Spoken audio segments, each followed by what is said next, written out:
what you've just seen on the screen there are some scenes, some chaotic scenes where some angry youths attacked the train of the former president Goodluck Ebele Jonathan. You could see some of them climbing to tear off roadside banners, billboards that carried the political campaign or the slogan of the former president. And so, but thank God the president escaped unhurt and eventually fulfilled his campaign trip in that particular location. Nigerians were against that action of the youths. The northern elders apologized and said it wasn't an organized protest in any way, but just like we said earlier, an impromptu action undertaken by the same misguided youths.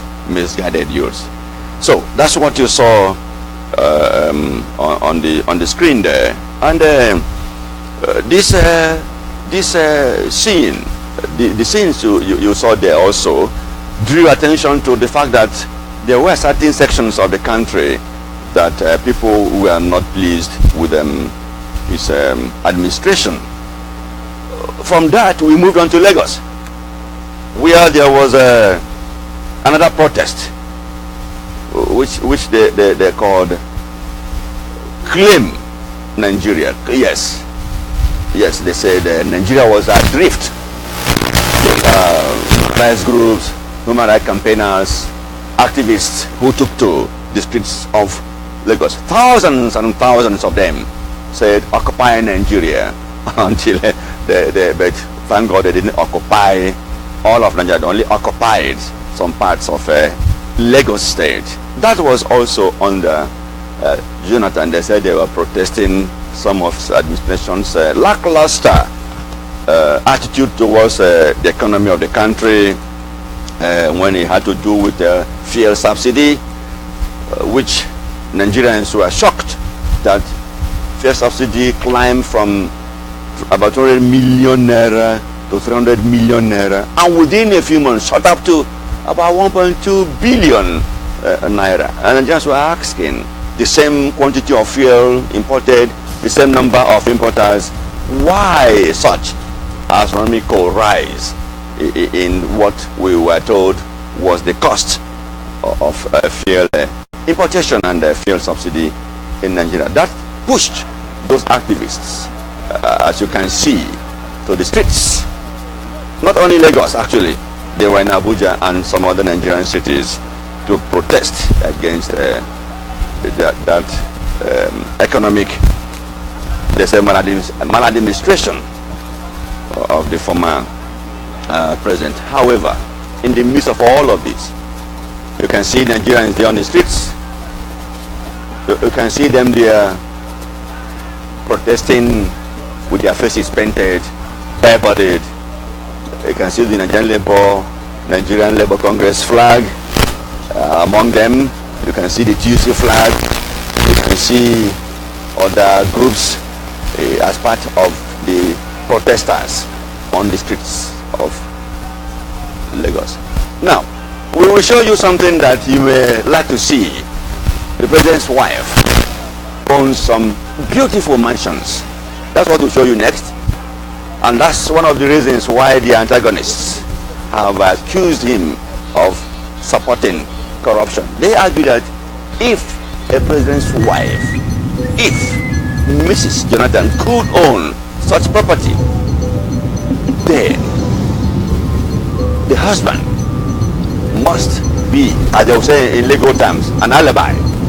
Yes, to the woman ownership of such property.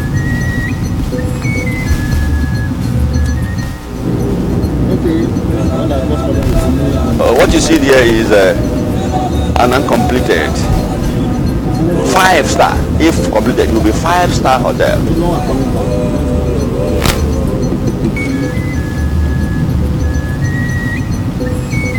Okay, you can see on your screen, yes, a massive complex of property owned by the Jonathans in Otueke. That's the security post there. Massive gate.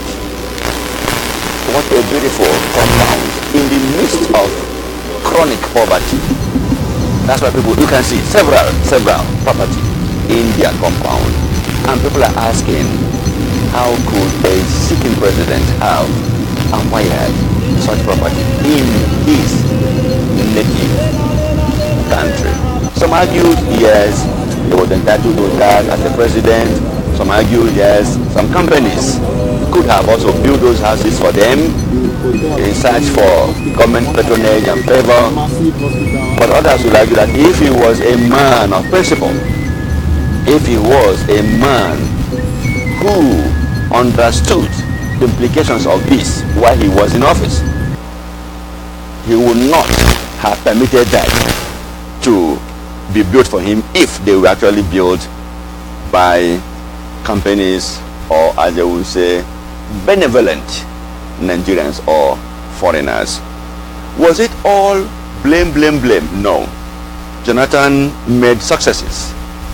In this case of same-sex marriage, he pushed the National Assembly to pass an act that made it punishable for any Nigerian to get engaged in same-sex marriage. Homosexuality, gay, lesbianism became an offense that was punishable. Up to 14 years, yes, up to 14 years in prison for those who may be arrested and convicted. Under that same period, about 168 gay people were jailed, we were told. Within days, 38 lesbians and gay people had been jailed, and several arrests made during that year's Christmas. Jonathan also came up with what they call UWIN, Youth Enterprise with Innovation in Nigeria, that focused on young people between the age bracket of 18 and 35. It was a keenly contested apprenticeship exercise that whoever won was given some money by the then administration to become an entrepreneur.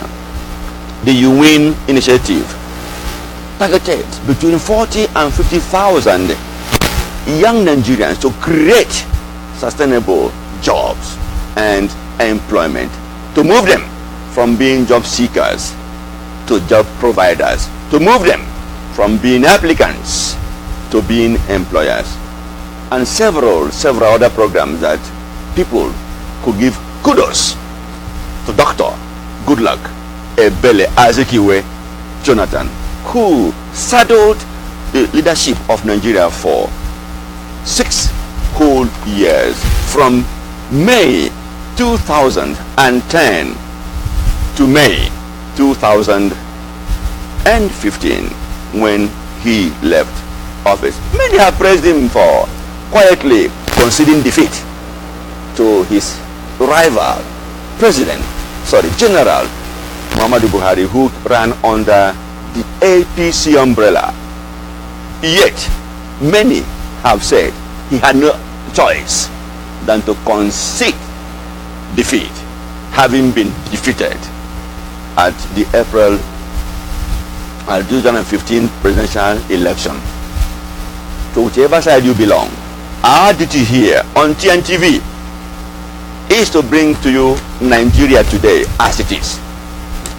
God willing, next week we shall be here to look at Nigeria's recent budget, the 2017 budget recently passed by Nigeria's National Assembly. Was it padded? You know, Nigerians coin some of these phrases every day. Last year we heard that the budget was padded. Senator said we didn't pad. House of Reps said we didn't pad. The people said you padded. This year again, we have seen elements of padding.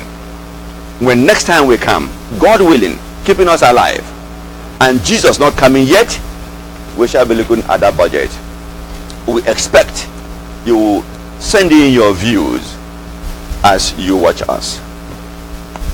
We would like you to keep watching us. We would like you to download our mobile app on Google Play Store. We would like you to watch us on Neighbourhood newspaper and the Neighbourhood Live, all on Facebook. Our YouTube channel is the Neighbourhood TV, and then you can go to our website www.tntvonline.com. Download our mobile apps or the mobile devices. It's free on the Google Play Store. Just look for the Neighbourhood News. It's a beautiful device that would make watching us snap of the finger. You will find us right in your home or in your office. I will thank the team that has made today's program possible. As usual, the cameraman with smile always on his face. His name is Damien. He has given us the best shots. Attacks has been there, providing all that you saw, those clips, and setting me ready with my script to make it pleasant. I owe him thanks. And then the hidden man, Chinwe Moke, who have been directing, who have been producing. I thank all of them. Awaji, yes, I thank everyone. And you out there, I thank you most especially for being part of today's program. Until we come your way next week, Tuesday by 2 p.m. local time, it is my pleasure to sign off and tell you thank you for watching. Have a pleasant day.